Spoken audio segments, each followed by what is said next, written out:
दूर गांव में दो बहनें रहती थीं, जिनके नाम थे सीता और गीता। दोनों का स्वभाव और रूप बहुत अलग था। सीता एक शांत, आज्ञाकारी और मेहनती लड़की थी, जबकि गीता अपनी सुंदरता के कारण सभी का ध्यान आकर्षित करती थी, लेकिन वो घमंडी और अहंकारी थी। सीता घर के सभी कामों को बड़े प्रेम और समर्पण से करती। गीता हालांकि सुंदर होने के बावजूद घर के कामों से बचने की पूरी कोशिश करती। वो अपने रूप को लेकर बहुत घमंड करती। गीता, क्या तुम मुझे साफ सफाई करने में मदद करोगी? मैं? और साफ सफाई? तुम्हारा दिमाग तो ठिकाने पर है। ये घर के काम मुझसे नहीं होंगे, इससे मेरी सुंदरता पर बुरा असर होगा। तुम्हारा रूप कितना साधारण है, तो तुमने अगर ये काम किए भी तो कोई फर्क नहीं पड़ने वाला। रूप तो एक दिन मुरझा जाता है गीता, पर मेहनत और सच्चाई हमेशा बनी रहती है। मुझे खुश रहने के लिए सुंदरता की जरूरत नहीं है। मैं जो हूँ, जैसी भी हूँ, खुश हूँ। तुम्हारी बातें मुझे कभी समझ नहीं आती हैं सीता। अगर तुम खुश हो तो तुम मुझे क्यों बोल रही हो काम में हाथ बटाने के लिए? ताकि तुम भी ये सब काम सीख सको। देखो, मुझे नहीं सीखनी ये सारी चीजें, समझी? एक दिन एक उत्सव के दौरान एक प्रतियोगिता के बारे में घोषणा की गई। सुनो सुनो सुनो, गांव की सभी महिलाओं के लिए खुशी की बात है। हमारे गांव में एक बहुत बड़ी सौंदर्य प्रतियोगिता आयोजित की गई है। अरे वाह, क्या बात है। और इतना ही नहीं, इस प्रतियोगिता को जज करने के लिए शहर से जाने माने हीरो राजेश कुमार आने वाले हैं। क्या बात है, बढ़िया। और जो महिला प्रतियोगिता जीतेगी उसे राजेश कुमार के साथ उनकी फिल्म में काम करने का मौका मिलने वाला है। ये सुनकर सभी महिलाएं और लड़कियां खुशी से झूम उठी, लेकिन गीता, जो अपनी सुंदरता पर गर्व करती थी, सबसे ज्यादा खुश हुई। उसने ठान लिया कि वो इस प्रतियोगिता में भाग लेगी और जीतकर सभी को अपनी सुंदरता का एहसास कराएगी। साथ ही राजेश कुमार के साथ काम करेगी। पर गीता की ये खुशी झट से फुर्र हो गई जब उसे पता चला कि सीता भी इसमें शामिल हो रही है। वाह, मानना पड़ेगा तुम्हारे आत्मविश्वास को। ना रंग, ना रूप, और चली हो प्रतियोगिता जीतने। गीता, तुम अपनी बड़ी बहन से ये कैसी बातें कर रही हो? तो और क्या करूं बाबा, उसे भी पता है कि वो प्रतियोगिता मुझे जीतनी है। अगर मैं उसमें जीत गई तो मैं राजेश कुमार के साथ काम कर सकती हूँ। हाँ, तो बात क्या है? ये सीता, उसने जानबूझकर इसी प्रतियोगिता में भाग लिया है ताकि वो मुझे हरा सके। मेरी भलाई तो ये देख ही नहीं सकती। जरूर ये वहाँ कुछ न कुछ करके मुझे हरा ही देगी। गीता, साजिशें रचना तुम्हारा स्वभाव है, सीता का नहीं। और तुम्हें अगर तुम्हारी सुंदरता पर इतना ही भरोसा है तो क्या फर्क पड़ता है सीता के होने या ना होने से? मुझे अब इस बात पर और बहस नहीं करनी, और आइंदा अपनी बहन से इस तरह से बात मत करना, ध्यान रहे। दोनों बहनों में लगी आग उनके पिताजी ने फिलहाल के लिए मिटा दी थी। दोनों बहनें तैयारी के साथ प्रतियोगिता में हिस्सा लेने वाली थी। प्रतियोगिता के पहले दिन का आयोजन कुकिंग कंपटीशन के रूप में हुआ। गीता, जो हमेशा अपनी सुंदरता पर ध्यान देती थी, आज पहली बार किचन में खड़ी थी। उसे ये समझ में ही नहीं आ रहा था कि उसे करना क्या चाहिए, जबकि सीता, जो हमेशा घर के कामों में लगी रहती थी, आत्मविश्वास से भरी हुई थी। अरे बाप रे, यहाँ तो एक से बढ़ के एक प्रतियोगी है। मैंने तो कभी किचन में काम किया भी नहीं है, अब मैं ये कैसे करूंगी? जैसे ही कुकिंग की शुरुआत हुई, गीता को अपनी बातों पर यकीन नहीं हुआ। वो सबके सामने थोड़ी घबराई हुई लग रही थी। वहीं सीता ने अपनी साधारण सी पकवान की विधि के साथ शांति से काम करना शुरू कर दिया। गीता ने घबराहट में जल्दी जल्दी पकवान बनाने की कोशिश की, लेकिन उसके पकवान सही से नहीं बने। अंत में जब निर्णायकों का फैसला आया तो सीता के पकवानों ने सबका दिल जीत लिया था। तो दोस्तों, पहले तो मैं बता दूं कि सारे प्रतियोगियों ने काफी मेहनत से पकवान बनाए, लेकिन इस पहले राउंड की विजेता हैं मिस सीता। तालियां। अरे वाह, क्या बात है। सीता का नाम सुनकर गीता नाराज हो गई। आखिर उसे जिस बात का डर था वही तो हो रहा था, लेकिन उसने हार नहीं मानी। उसने अगले दिन के लिए जमकर तैयारी करने की ठान ली। पहले दिन के पहले राउंड से गीता इतनी थक गई थी कि वो घर जाकर चुपचाप सो गई। प्रतियोगिता के दूसरे दिन की शुरुआत हुई। सारे प्रतियोगी बहुत उत्सुक थे, लेकिन गीता आज भी काफी डरी हुई थी। पिछली रात गीता ने अपनी तैयारी को नजरअंदाज कर दिया और जल्दी सो गई। अब उसे इसका पछतावा हो रहा था। अब डरने से क्या होगा, सोने से पहले ये याद नहीं आया। सच, सीता की बात मानकर ये सारी चीजें सीख लेनी चाहिए थी। गीता अपनी गलती की वजह से खुद को कोस रही थी कि तभी सीता ने उसकी सारी बातें सुन ली। दीदी, मुझे बहुत डर लग रहा है। मैंने ठीक से तैयारी नहीं की है। डरने की कोई जरूरत नहीं है गीता। मैं तुम्हें कुछ जरूरी बातें बताती हूँ। अगर मन से काम करोगी तो सब अच्छा होगा। सीता ने गीता को कुछ डिजाइन और सिलाई के टिप्स बताए। गीता ने उन्हें ध्यान से सुना और अपनी चिंता को दूर करने की कोशिश की। प्रतियोगिता शुरू हुई। सभी प्रतिभागी अपने अपने कपड़े लेकर काम में जुट गए। जैसे जैसे प्रतियोगिता आगे बढ़ी, गीता ने देखा कि सीता की सिलाई में कुछ असामान्य था। ऐसा लग रहा था जैसे कपड़े पर खुद ब खुद डिजाइन बन रहे हो। ये देखकर गीता की चिंता और बढ़ गई। दीदी, ये क्या हो रहा है? तुम्हारी सिलाई इतनी परफेक्ट क्यों है? गीता, बस अपना काम करो। कुछ सवालों के जवाब कभी मत पूछो। प्रतियोगिता खत्म हुई। प्रतियोगिता के जज राजेश कुमार ने सारे प्रतियोगियों के डिजाइन देखे। इस बार वो गीता पर भी खुश थे। उन्हें उसकी डिजाइन अच्छी लगी, लेकिन जब उन्होंने सीता की डिजाइन देखी तो वे हैरान रह गए। वो डिजाइन इतनी खूबसूरत और अद्वितीय थी कि सबकी नजरें उसी पर टिक गईं। दोस्तों, लड़ाई तो टक्कर की थी। सबने सच में बहुत ही बेहतरीन काम किया है, लेकिन इस राउंड की विजेता हैं मिस सीता। लेकिन गीता के मन में अभी भी सवाल थे। रात में उसने सीता से फिर पूछा, सीता, सच बताओ, ये सब कैसे हुआ? तुमने जानबूझकर मुझे पुरानी वाली डिजाइन सिखाई ना, ताकि तुम जीत सको? क्या? मैं भला ऐसा क्यों करूं? मुझे हराने के लिए, और क्या? तुम फिर शुरू हो गई। आप तो इसकी वकालत करेंगे ही, लेकिन कल देखना, मैं ही जीतूंगी। कल सौंदर्य राउंड है, उसमें तो तुम मुझे हराने से रही। मिलते हैं कल। गीता कुछ भी करके सीता को हराना चाहती थी। उसने सोशल मीडिया पर ब्यूटी टिप्स खोजना शुरू किया। घंटों की खोज के बाद उसे एक रहस्यमय और अजीब नुस्खा मिला। लाल मिर्च का मास्क। पोस्ट में दावा किया गया था कि इसे लगाने से चेहरे पर तुरंत चमक आ जाती है। ये तो कमाल का नुस्खा लगता है। बस इसे लगाकर सीता को मैं हरा ही दूंगी। गीता ने बिना सोचे समझे इस मास्क को बनाने का फैसला किया। वो रसोई में गई।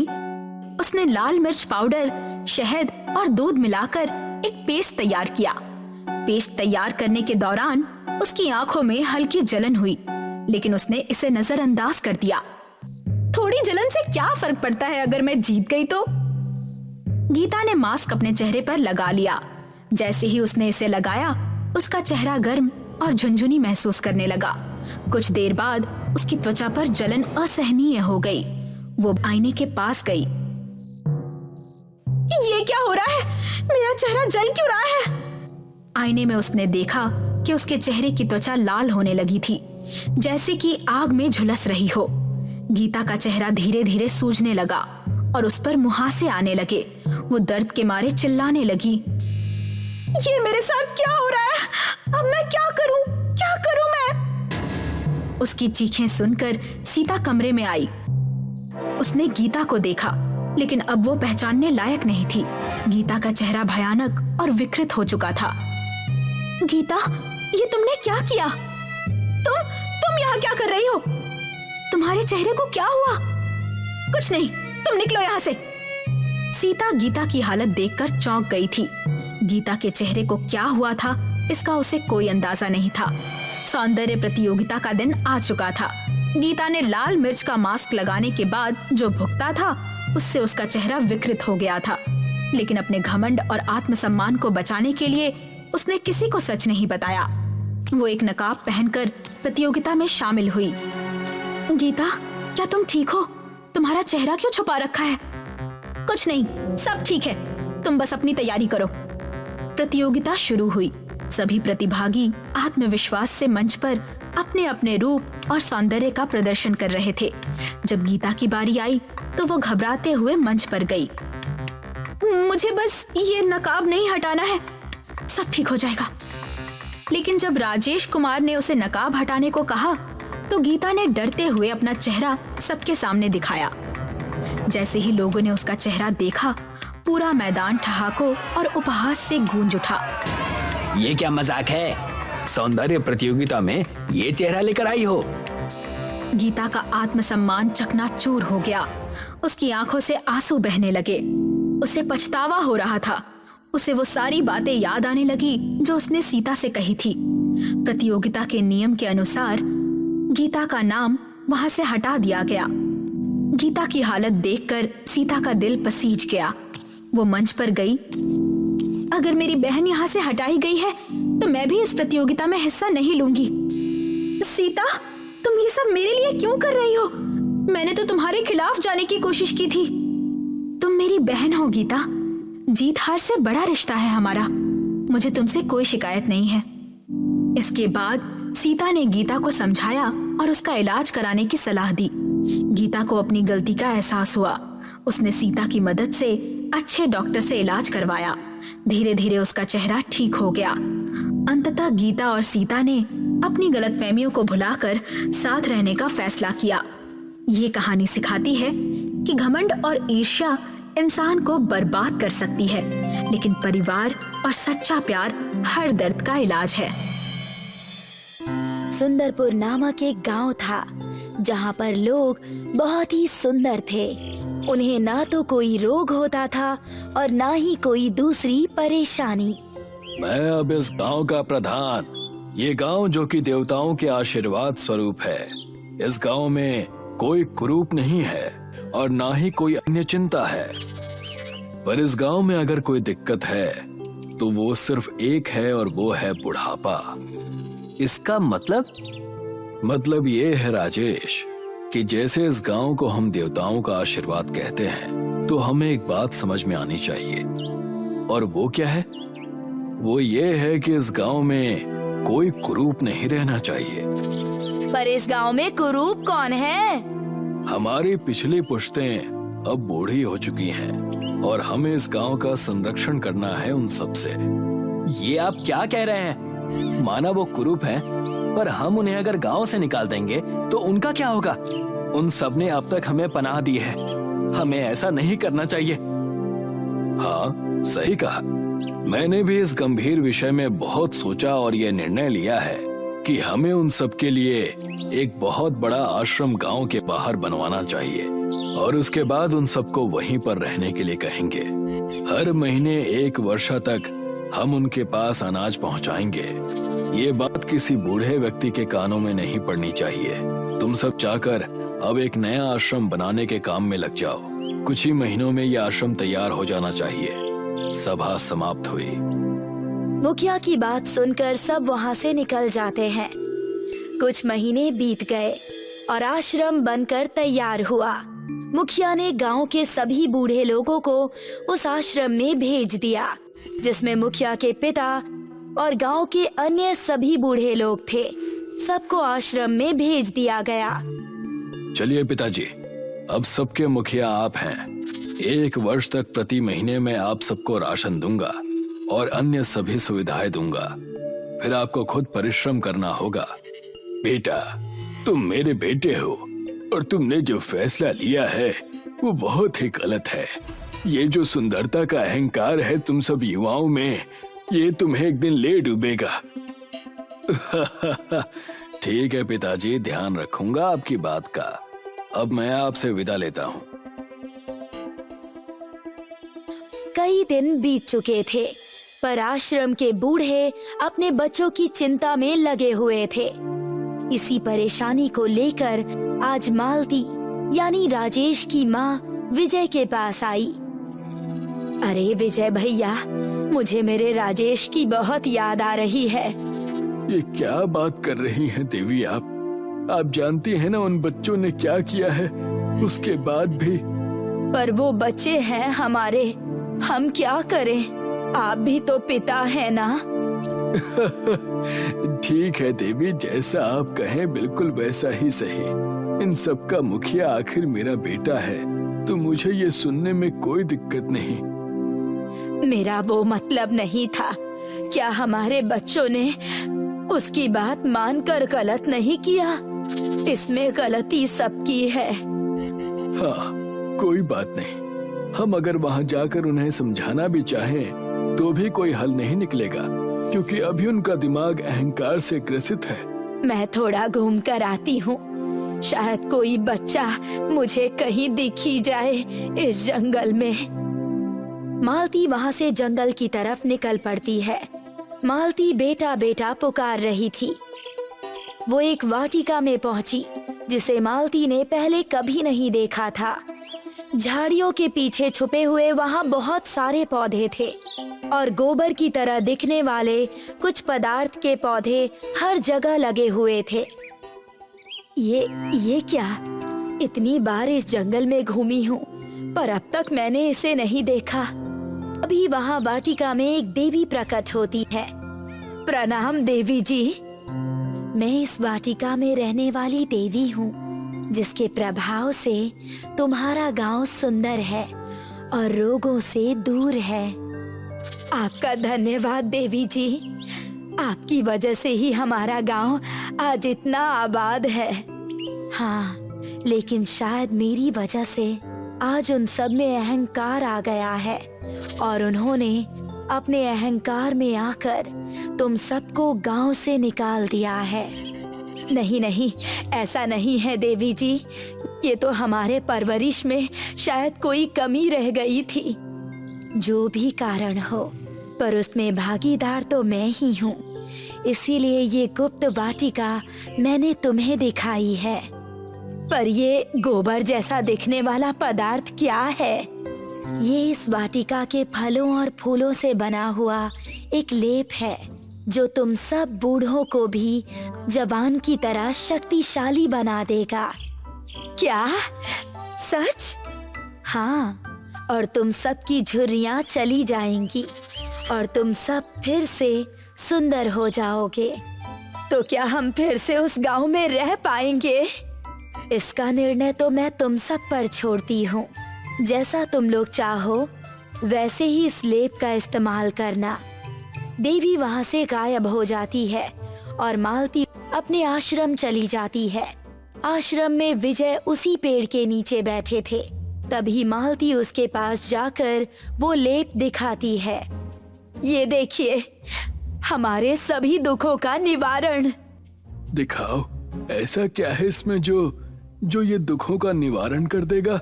ये तो गोबर जान पड़ता है, लेकिन इसकी सुगंध तो ऐसी है जैसे मानो कई जड़ी बूटियां हो इसमें। पर इनसे होगा क्या? मालती फिर विजय को देवी के साथ हुई पूरी घटना बताती है। ओह, सुंदरता का लेप। हाँ, इसे बस चेहरे पर लगाकर कुछ देर रखना है और फिर जब ये सूख जाए तो निकाल देना है। अच्छा, लेकिन मालती, मैं नहीं चाहता कि इस वजह से हम उस गांव में जाकर जुड़े। इसका मतलब ये है कि अगर हम इसके कारण गांव में गए तो बच्चे कभी कुछ सीख नहीं पाएंगे। हाँ, आप ठीक कह रहे हैं। ठीक है, जैसा आप कहें। अब लाओ, इस लेप को अपने चेहरे पर लगा कर देखते हैं। मालती और विजय ने उस लेप को लगाया। दोनों की झुर्रियां गायब हो गई थी। वो पहले की तरह जवान हो चुके थे। अरे, हम तो जवान हो गए। हाँ, जवान तो हो गए, बस हमारी आवाज बूढ़ों जैसी है। मालती ने उस लेप को सभी बूढ़ों में बांट दिया और सभी लोग जवान हो गए। ये बात सुंदरपुर गांव के मुखिया को पता चली और एक नई पंचायत बैठी। उस लेप को उस आश्रम में नहीं, इस सुंदरपुर गांव में होना चाहिए। सही कहा आपने। ये सब चमत्कार जरूर उस जंगल में कहीं है। मैंने माँ को वहाँ पर जाते देखा था 2-3 दफा। पहले दिन तो वो वैसे ही बूढ़ी लग रही थी, पर धीरे धीरे उनके चेहरे से सारी झुर्रियां हट गई। चलो हम भी उस जंगल में चलते हैं ताकि वो बूढ़े उसका इस्तेमाल ना कर पाए। हम सब सुंदर युवक और युवतियों के लिए है, ना कि इन बुढ़ों के लिए। सही कहा मुखिया जी। हाँ, चलो उस जंगल की ओर। राजेश आगे बढ़ो और हमें रास्ता दिखाओ। मुखिया और उनकी पलटन जंगल की ओर बढ़ते हैं और वहां पहुंचकर पाते हैं कि वहां कोई वाटिका है जिसमें लेप है जो गोबर की तरह दिखता है। क्या ये वही वाटिका है? हाँ, लगती तो वही है। अब मैंने आँख से तो नहीं देखा था। पर ये तो गोबर की तरह दिख रहा है, क्या इसे लगाना सही होगा? हाँ, लगाओ इसे सब। चारों उसे लगाते हैं और जैसे ही कुछ देर होता है, चारों के चेहरे लेप लगाने की वजह से बूढ़ों के जैसे हो गए। तभी वहां पर एक देवी प्रकट हुई।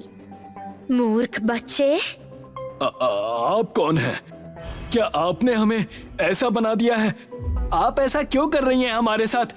तुम जैसे मूर्ख और अहंकारी बच्चे जो अपने माँ बाप को घर से निकालकर आश्रम में रखे, उनके लिए इससे अच्छी और कोई सजा नहीं है।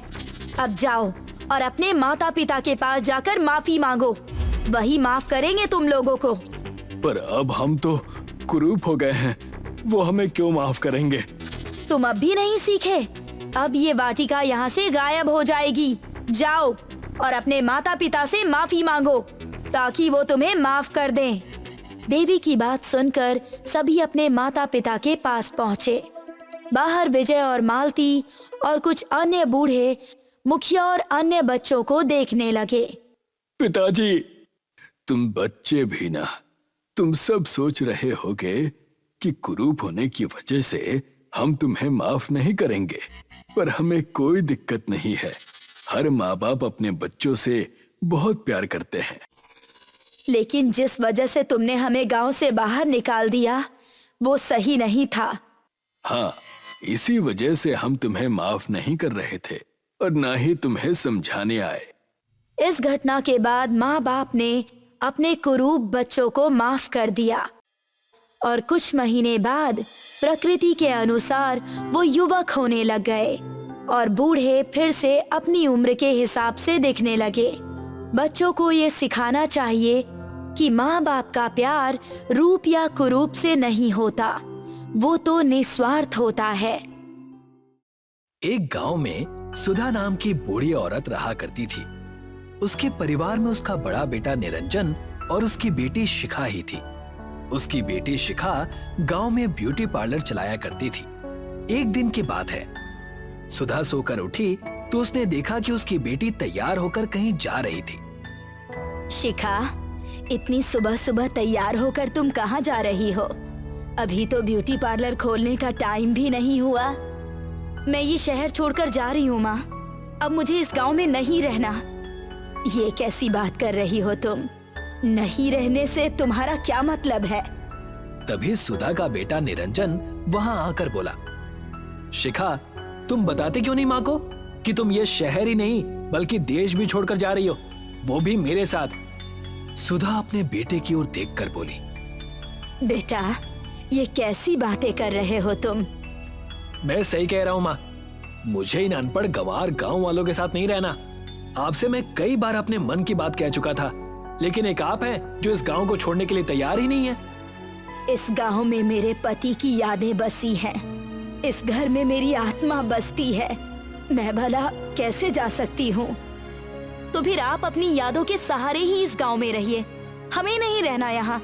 भैया को अमेरिका में जॉब मिल गई है और कंपनी ने उन्हें फ्लैट भी दिया है, मैं भैया के साथ ही रहूंगी। तुम दोनों चले जाओगे तो मैं अकेली क्या करूंगी? मेरा खर्चा पानी कैसे चलेगा? वो सब मुझे नहीं पता माँ, अगर आपको अपने खर्चे पानी की इतनी ही चिंता है तो आप भी हमारे साथ चलिए ना। नहीं तो मेरी बहन जो ब्यूटी पार्लर चलाती थी, आज से आप वो ब्यूटी पार्लर चलाकर अपना खर्चा पानी निकाल सकती हैं। इतना कहकर निरंजन और शिखा अपना सामान लेकर घर से बाहर निकल गए। सुधा बेचारी दिन भर रोती रही।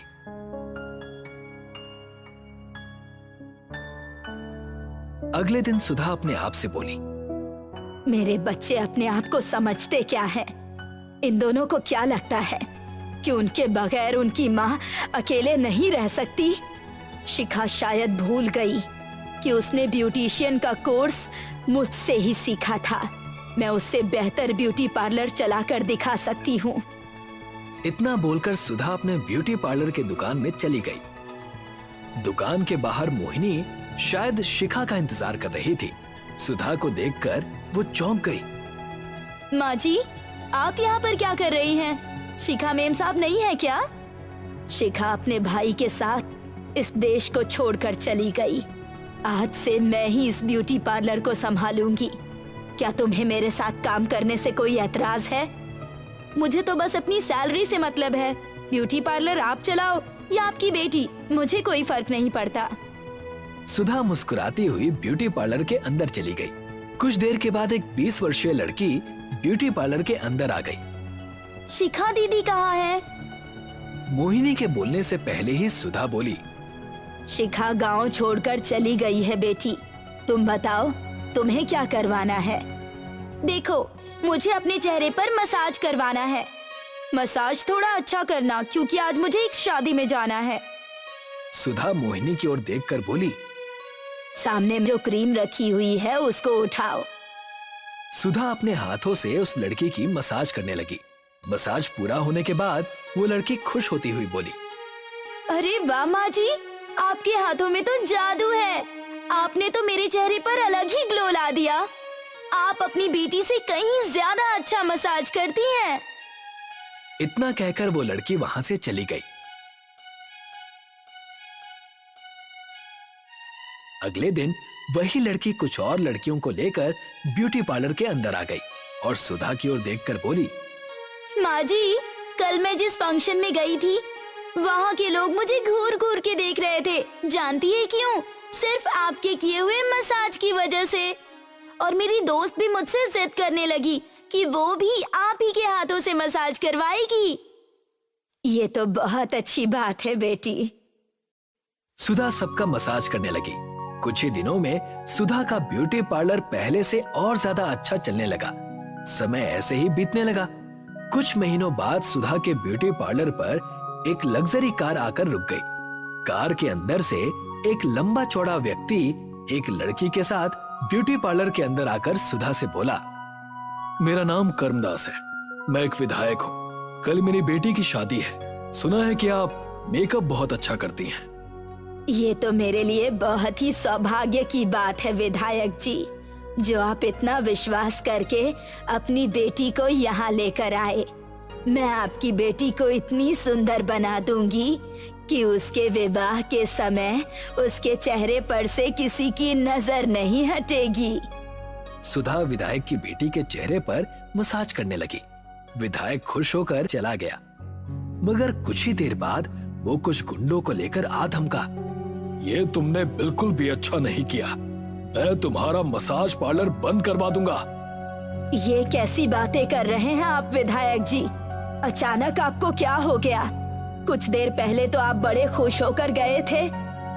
तुमने मेरी बेटी के चेहरे पर क्या किया है? जब से वो अपने चेहरे पर मसाज करवाकर घर गई है, उसके चेहरे पर खुजली हो रही है। जानती हो, तुमने उसका पूरा चेहरा खराब कर दिया है। मुझे शहर से डॉक्टर बुलवाना पड़ा। मेरी समझ में नहीं आ रहा कि मैं क्या करूं। कल उसकी शादी है, कहीं लड़के वाले उसका चेहरा देखकर शादी के लिए मना न कर दे। मैंने तो उसी क्रीम से मसाज किया था जिस क्रीम से मैं हर लड़की की मसाज करती हूँ। वो सब मुझे नहीं पता। आज के बाद ये ब्यूटी पार्लर अब नहीं चलेगा। इतना कहकर विधायक ने सुधा को ब्यूटी पार्लर से बाहर निकाल दिया और उसके पार्लर में ताला लगा दिया। बेचारी सुधा उदास मन से अपने घर पर थी कि तभी मोहिनी वहां पर आ गई। माँ जी, आपका ब्यूटी पार्लर तो बंद हो चुका है। अब मुझे मेरी तनख्वाह दे दीजिए आप। ये तुम कैसी बातें कर रही हो बेटी? अगर तुम अपनी तनख्वाह कुछ दिन बाद लोगी तो क्या तुम्हारा कुछ बिगड़ जाएगा? माँ जी, मुझे किसी चीज से कोई मतलब नहीं है। मुझे बस मेरे पैसे चाहिए, लेकिन इस वक्त मेरे पास पैसे नहीं है। मुझे तुमसे यही उम्मीद थी बुढ़िया। अच्छा हुआ कि तुम्हारे साथ ऐसा हुआ। इतना कहकर मोहिनी गुस्से में वहां से चली गई और सीधे उस गांव के मुखिया के घर पर आ गई। मोहिनी को देखकर मुखिया मुस्कुराता हुआ बोला, आखिरकार तुमने वो करके दिखा ही दिया जो तुमने मुझसे करने का वादा किया था। अब मैं इस गांव में अपनी बेटी का ब्यूटी पार्लर खोलूंगा और तुम्हें 2 गुनी तनख्वाह पर वहां पर रखूंगा।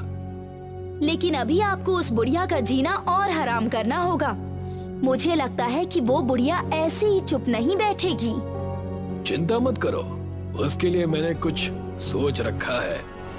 अगले दिन मुखिया कुछ व्यक्तियों को लेकर सुधा के घर पर आ गया और सुधा से बोला, तुमने हमारे गांव का नाम खराब किया है, इसीलिए तुम्हें इस गांव को छोड़कर जाना होगा।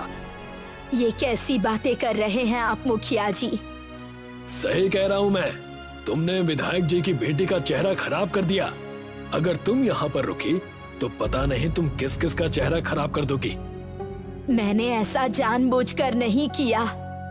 वो सब मुझे नहीं पता। अगर तुम सीधे तरीके से यहाँ से नहीं जाओगी तो मजबूरन गांव वाले तुम्हें धक्के देकर यहाँ से निकाल देंगे। लेकिन मुखिया जी, मैं बूढ़ी बेसहारा कहाँ पर जाकर भटकूंगी? मुझे उससे कोई मतलब नहीं, यहाँ से निकल जाओ।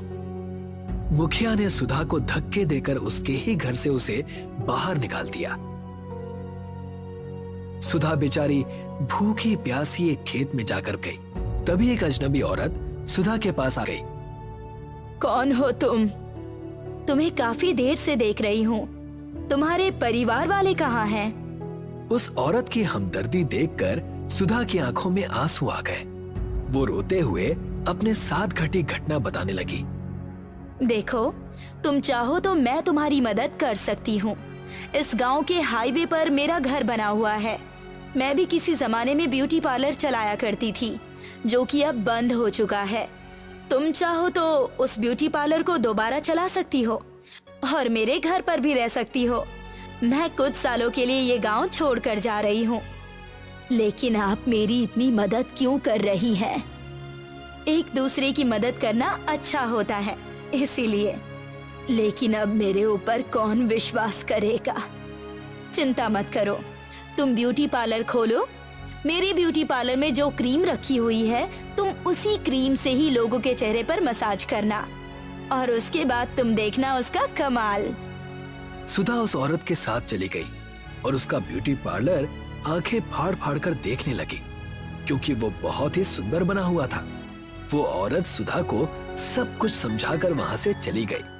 अगले दिन सुधा ब्यूटी पार्लर खोलकर बैठ गई। कुछ ही देर बाद बूढ़ी औरत सुधा के ब्यूटी पार्लर के अंदर आ गई। क्या आपको अपनी बेटी का मसाज करवाना है? लेकिन आपके साथ तो कोई नजर नहीं आ रहा। ये कैसी बातें कर रही हो तुम? क्या बूढ़ी औरत को मसाज करवाने का कोई अधिकार नहीं? मेरे चेहरे का मसाज करो। मैं भी आजकल की जवान लड़कियों से कम नहीं। सुधा मुस्कुराते हुए उस बूढ़ी औरत का मसाज करने लगी और वो जवान हो गई। मैं तो जवान हो गई? ऐसा कैसे संभव हो सकता है? ये तो मेरी भी समझ में नहीं आया कि ऐसा चमत्कार कैसे हुआ। बूढ़ी औरत अब जवान हो चुकी थी। उसने ढेर सारे पैसे सुधा के हाथ में रख दिए। एक दिन सुधा के मन में एक विचार आया और वो अपने आप से बोली, हमारे देश में बहुत सी ऐसी लड़कियां हैं जो ज्यादा उम्र होने की वजह से अपने घर पर बैठी हुई हैं और कोई भी उनसे विवाह नहीं करता। आज के बाद मैं उन लड़कियों की मसाज मुफ्त में करूंगी। सुधा ने अखबार में एक ऐड दे दिया। ऐड देते ही उसके मसाज पार्लर में और लड़कियों की लाइन लगने लगी, जो उम्र ज्यादा होने की वजह से बूढ़ी नजर आती थी। कुछ दिनों के बाद वही विधायक अपनी बेटी को लेकर सुधा के पास आया। मुझे माफ कर दो माँ जी, मैं अपनी बेटी का बिगड़ा हुआ चेहरा देखकर कुछ ज्यादा ही क्रोधित हो गया था। मैंने आपको अपमानित किया। मुझे नहीं पता तुम्हारी बेटी का चेहरा कैसे बिगड़ा, लेकिन यकीन मानो, तुम्हारी बेटी का चेहरा बिगाड़ने में मेरा कोई हाथ नहीं है। मेरी बेटी की शादी टूट गई और अब उससे कोई शादी करने को तैयार नहीं। चिंता मत कीजिए, इतना कहकर सुधा उसकी बेटी के चेहरे पर मसाज करने लगी। मसाज करते ही उसकी बेटी का चेहरा बिल्कुल ठीक हो गया। इधर गांव का मुखिया सुधा का ब्यूटी पार्लर चलना देखकर काफी परेशान हो चुका था। वो क्रोधित होते हुए मोहिनी की ओर देखकर बोला, आखिर ये सब कुछ हो क्या रहा है मोहिनी?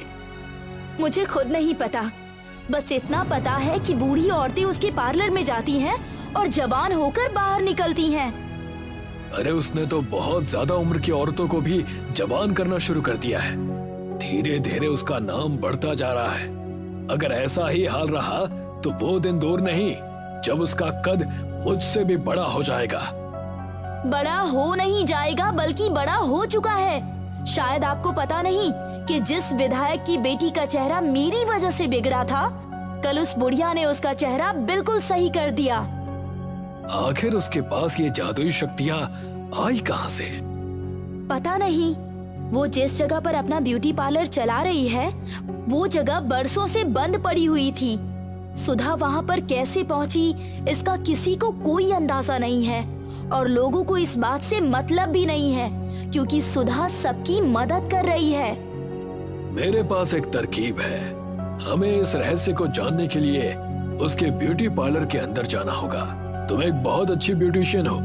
तुम मेरा और अपने चेहरे का ऐसा मेकअप करो कि हम दोनों बिल्कुल बूढ़े नजर आए। उसके बाद जाकर देखते हैं कि वो आखिर क्या चमत्कार करती है।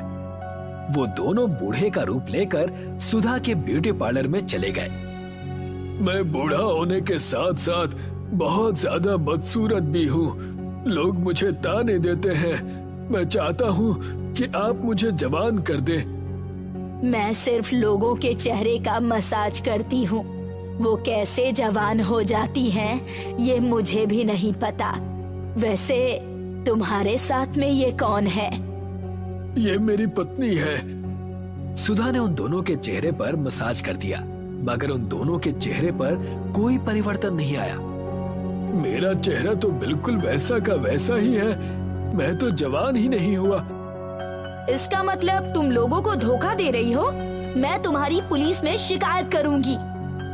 इतना कहकर मुखिया और मोहिनी वहाँ से निकलकर घर पर आ गए।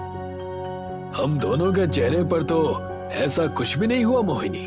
लगता है कोई दूसरा तरीका अपनाना पड़ेगा। अब इस मेकअप को साफ कर दो। सुधा अपने और मुखिया के चेहरे का मेकअप साफ करने लगी मगर मोहिनी के लाख कोशिश करने के बावजूद मेकअप साफ नहीं हुआ। क्या हुआ मोहिनी? तुम्हारा मेकअप मेरे चेहरे से उतर क्यों नहीं रहा? मुझे नहीं पता मुखिया जी कि ये सब कुछ कैसे हुआ। मेरे भी चेहरे से मेकअप नहीं उतर रहा। ऐसा लग रहा है जैसे कि ये मेकअप हमारे चेहरे के अंदर बस गया हो। मुखिया और मोहिनी घबराकर सीधे सुधा के पास चले गए। मुझे माफ कर दो। मुझे भी माफ कर दीजिए। मेरी ही वजह से आपका ब्यूटी पार्लर बंद हुआ था।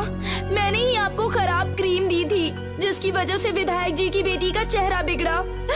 अब हम दोनों को प्लीज ठीक कर दीजिए। तुम दोनों यहाँ से जा सकते हो। शायद ईश्वर ने तुम्हें तुम्हारे कर्मों की सजा दी है। और रही बात जवान होने की, तो मैं सिर्फ लोगों का मेकअप करती हूँ। वो कैसे जवान हो जाती हैं मुझे भी नहीं पता। मोहिनी और मुखिया मुंह लटकाकर रोते हुए वहाँ से चले गए। तभी वहाँ पर एक तेज प्रकाश हुआ और वही औरत जिसने सुधा की मदद की थी सामने निकल कर आई। कौन हो तुम? मैं मेकअप की देवी हूँ। तुम्हें परेशान देखकर मैंने तुम्हारी सहायता की। तुमने जिस तरह से उन लड़कियों की सहायता की है जिनके रिश्ते नहीं हो पाए, मुझे तुम पर बहुत गर्व है। आज से ये ब्यूटी पार्लर तुम्हारा हुआ। इतना कहकर वो गायब हो गई।